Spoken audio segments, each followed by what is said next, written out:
I think the key message is to make sure that your interests are aligned with your investors' interests and that you're achieving the same outcome. Because it's so easy to focus on raising the money, forgetting that this is a relationship and they're coming to the equation with as much need as you have. I think the second thing is understanding that your notion of value might be different to their own. So whereas you're excited about a new customer you've won or some new functionality you just released or whatever it might be, what they're listening for is an increase in enterprise value. So I think it's really important to keep checking back in to make sure that the things that you're saying that you think are the value drivers turning up at the board meeting are actually being interpreted and understood correctly from their perspective. One thing I saw across all the 3 rounds we've done is really find investors that understand what you're doing and understand it as well as you do, right? I think that's important. You need to be on the same page and spend time with them, really understand what they've built their conviction around. They understand what you're doing. And I think that eventually leads to the partnership where they invest in the company and your visions align along the way. And you'll see with every meeting it's getting better and better. And in most cases, that leads to a term sheet and then eventually an investment. I think it's really important when you raise money to know what you're trying to achieve with it, and for you and the investors to be on the same page. A lot of problems happen when what they thought you were going to do and what you thought you were going to do are not the same thing. We're very specific on the milestones we're trying to achieve. Essentially, the first round that we raised was on the back of a prototype, and the goal was to turn that prototype into a product and demonstrate that someone liked it.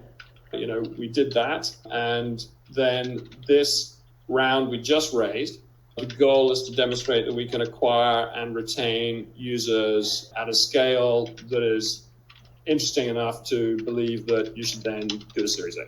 Yeah, I mean, the cliche is always be raising. You are, as a founder, the company's #1 salesperson, both for customers and for recruits and for investors. The trade-off question was, do we take less money and continue to harden the product, or do we think that we're at a state right now where there's enough product market fit that we can accelerate by adding on a go-to-market sort of opportunity?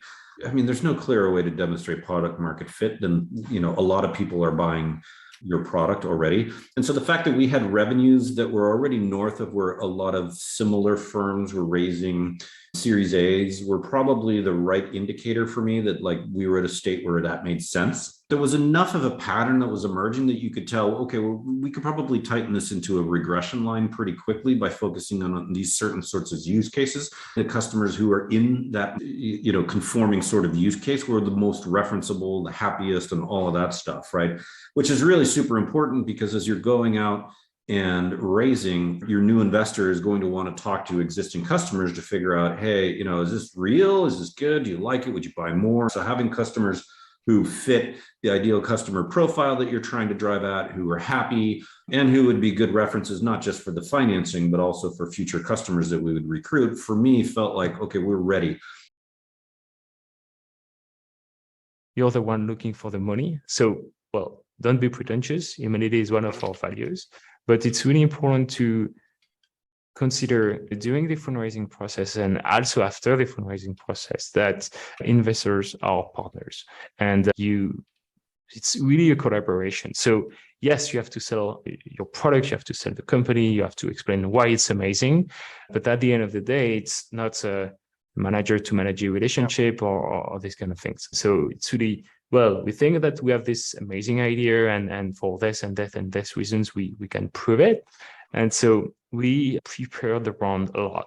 We've spent 1 or 2 months just preparing the round, preparing the deck and even pitching all the time. And our investors from the pre-seed round did some pitching session with us, and they were asking us, okay, do it again and again, and they were challenging us. And so we've listed the main questions. We created an FAQ on the data room to really prepare what investors would like to answer, and do consider that if the more you make the work for the investors, the better it is, because if you can map the competitive landscape and this kind of thing, they will save a lot of time, and that's great. So yeah, my piece of advice would be lower the expectation and define a small number. And well, hopefully things will go so well that you raise more than you initially expected. And when I say lower the expectation, it's of course on the amount you want to raise as well as the evaluation.